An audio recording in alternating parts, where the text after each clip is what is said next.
The movie opens in the turbulent year of 1944, amidst the deafening chaos of World War II, with the relentless sound of gunfire reverberating across the vast Pacific Ocean.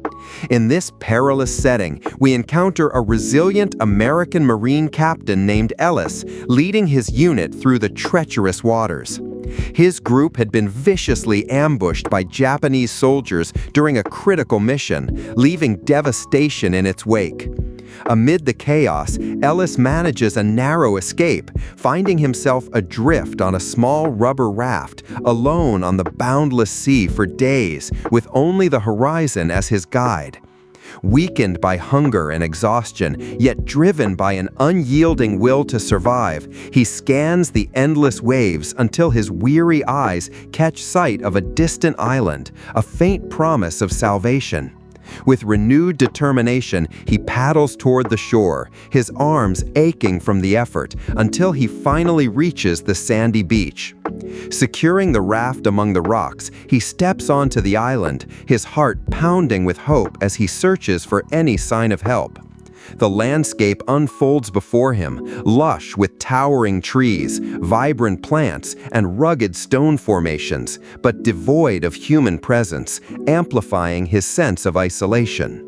As Ellis ventures deeper into the island's interior, his gaze falls upon a modest church nestled among the greenery, its weathered facade a beacon of hope. Approaching cautiously, he notices a Catholic nun, Angela, emerging from the shadowed doorway, her presence startling in this desolate place. Angela, caught off guard by the sight of a stranger, freezes, her eyes wide with apprehension.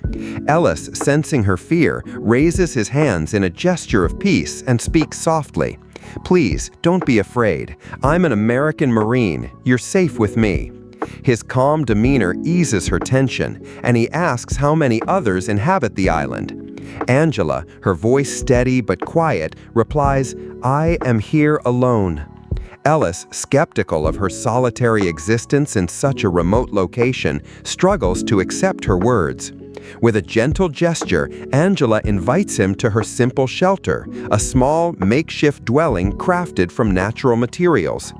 There, she offers him food, a humble meal of fruits and roots, which he gratefully accepts, his body craving nourishment after days adrift. Curious about her solitude, Ellis inquires further. Angela explains her harrowing journey. She had come to the island with a priest on a mission to rescue elderly priests from advancing Japanese forces. Tragically, by the time they arrived, the enemy had already captured the priests, leaving them stranded. The war's chaos forced them to hide, but the priests succumbed to illness, leaving Angela alone. Her people, believing she had been taken by the Japanese, sent no rescue, abandoning her to this isolated existence. Ellis, moved by her story, shares his own. His unit was decimated in a surprise attack, and he barely escaped with his life, drifting aimlessly until fate brought him to this island. After a brief rest, Ellis awakens to find Angela kneeling in the dim light of her shelter, lighting candles with reverence and whispering prayers for divine guidance. Her faith a quiet strength in the face of uncertainty. Together, they set out to gather sustenance, their survival dependent on the island's resources. Ellis, with the agility of a seasoned soldier, climbs tall coconut trees, shaking down ripe fruits and passing them to Angela, who waits below, her hand steady as she collects their bounty. Recognizing the need for protein to regain his strength, Ellis spots a turtle gliding through the ocean's shallows. With a rope and a piece of driftwood, he prepares the raft, and Angela, determined to assist, joins him. They paddle toward the turtle, the sea's gentle waves lapping against their frail vessel. Capturing the creature proves challenging. The turtle's agility outpaces Ellis's efforts, and in a moment of miscalculation, he tumbles into the water, the cold sea engulfing him. Angela, quick to act, helps him regain his footing on the raft, and together they manage to secure the turtle. Their teamwork a testament to their growing trust. Back on the island, Ellis skillfully prepares and cooks the turtle, its savory aroma filling the air. As they eat, he remarks with newfound optimism, "This island provides everything we need. Even if rescue never comes, we can endure." Angela, curious about his past, asks about his family. Ellis reveals he is an orphan, raised in an orphanage until age 14, where he faced hardship and Angela, in turn, shares her own story. An orphan like Ellis, she embraced the life of a nun, finding solace and joy in her unwavering faith, which inspires her to guide others toward hope. Despite their differing perspectives, Angela's serene spirituality contrasting with Ellis's hardened pragmatism, they forge a deep connection, their shared vulnerability bridging their worlds. The next morning, the roar of Japanese fighter planes overhead shatters their fragile peace. Ellis, instincts honed by combat, pulls Angela into the underbrush, warning that being spotted could mean death. He suggests they retreat to a cave he had noticed earlier, its shadowed entrance hidden among the rocks. Angela nods, trusting his judgment, and they spend the day concealed within its damp walls, the sound of their breathing mingling with the distant hum of war. At dawn, deafening explosions rock the island. Ellis peers out cautiously, witnessing Japanese planes bombing the landscape, leaving trails of smoke and destruction. Angela, trembling with fear, clutches her rosary and prays fervently, her lips moving in silent supplication. Ellis, moved by her distress, offers words of comfort, his hand resting gently on her shoulder. When the planes depart, they emerge to find their shelter and the church reduced to rubble, the island scarred by the assault. A Japanese squad arrives, establishing a weather station and destroying Ellis's raft, cutting off any chance of escape. Forced back into the cave, they watch as soldiers patrol nearby. Ellis, ever vigilant, grips a knife, ready to defend Angela, but the soldiers pass without discovering their hiding place. Angela, desperate and hungry, suggests surrendering, believing the Japanese might spare a nun, giving Ellis a chance to flee. She notes their food is nearly gone. Ellis, protective and resolute, refuses, saying, "We can't take that chance. They could do anything to you. We stay hidden." That evening, under the cover of darkness, Ellis sneaks out, observing the Japanese camps from a safe distance. Avoiding their patrols, he wades into the shallows to fish, his movements deliberate to avoid detection. A soldier spots him, and Ellis, thinking quickly, floats motionless, feigning death until the soldier moves on. He catches several fish and returns to the cave, where he and Angela share the meager meal. Ellis eats the raw fish readily, but Angela, who gave up fish upon becoming a nun, struggles to swallow it, her stomach rebelling. Unable to keep it down, she vomits and retires to sleep, her body weakened by hunger. Later, as Angela rests, Ellis ventures out again, darkening his face with soot to blend into the night.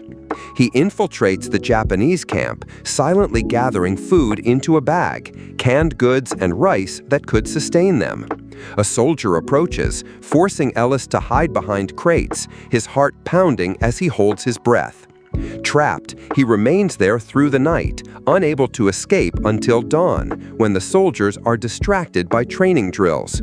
Seizing the moment, Ellis slips away with the food, hiding in the jungle until it's safe to return. Meanwhile, Angela awakens to find him gone, her heart seizing with panic as she fears he's been captured or killed. Tears stream down her face as she prays for his safety. When Ellis returns unharmed, Angela's relief is palpable, but her fear turns to anger. "You left without a word," she says, her voice trembling. "I thought you were dead." Ellis, remorseful, promises never to leave without telling her again. The next day, seeking to lift her spirits, Ellis presents Angela with a vibrant flower and a small wooden comb he crafted, gestures that bring a smile to her face. Curious about her future, he asks if she'd ever consider leaving her nun's life for a secular one. Angela reveals she hasn't taken her final vows, as nuns are given 5 years to make a definitive choice, and she remains uncertain about her path. Ellis, his affection for her growing, hopes she might reconsider her commitment.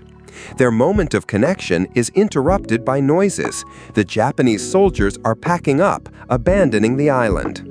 Overjoyed, Ellis and Angela discover the supplies left behind, alleviating their food shortage. In this moment of reprieve, Ellis opens up, sharing the loneliness of his childhood and the struggles he faced. With vulnerability, he confesses, "I've fallen in love with you. After the war, please think about leaving your vows and marrying me." Angela, stunned, explains her devotion to God, unable to betray her faith for a romantic life. Ellis, though hurt, respects her choice, saying, "I'm sorry if my words upset you. Please forgive me." That night, while sharing a meal, Ellis discovers a bottle of Japanese sake among the supplies. Drinking heavily, he becomes intoxicated and, in a lapse of judgment, dismisses Angela's vows as meaningless, comparing their isolation to Adam and Eve in a primal Eden. Deeply hurt, Angela flees into the jungle, the rain soaking her as she collapses, falling asleep in the cold.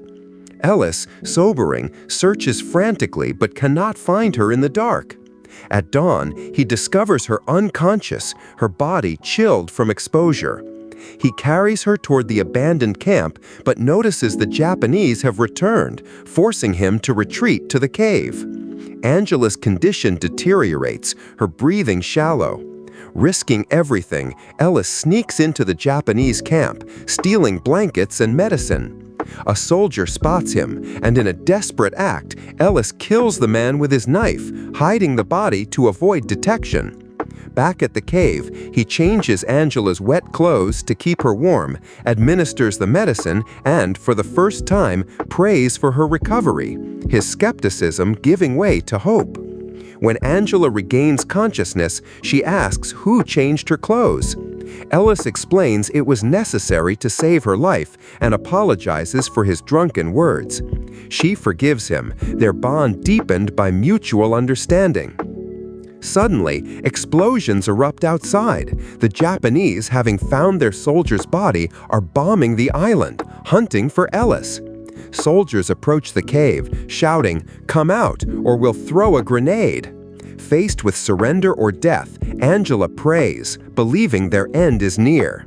At that moment, louder explosions resound. American Navy planes are attacking the Japanese forces. Stepping outside, Ellis and Angela witness the assault, their hearts lifted by the sight of American planes. Ellis notes the Japanese have positioned 4 cannons, making an American landing dangerous. He tells Angela, "I must disable those cannons to save my comrades, as God would wish." Angela, though fearful, agrees. Dodging bombs, Ellis navigates the battlefield, where most Japanese soldiers lie dead. Injured by shrapnel, he presses on, disabling each cannon with precision, his actions saving countless American lives.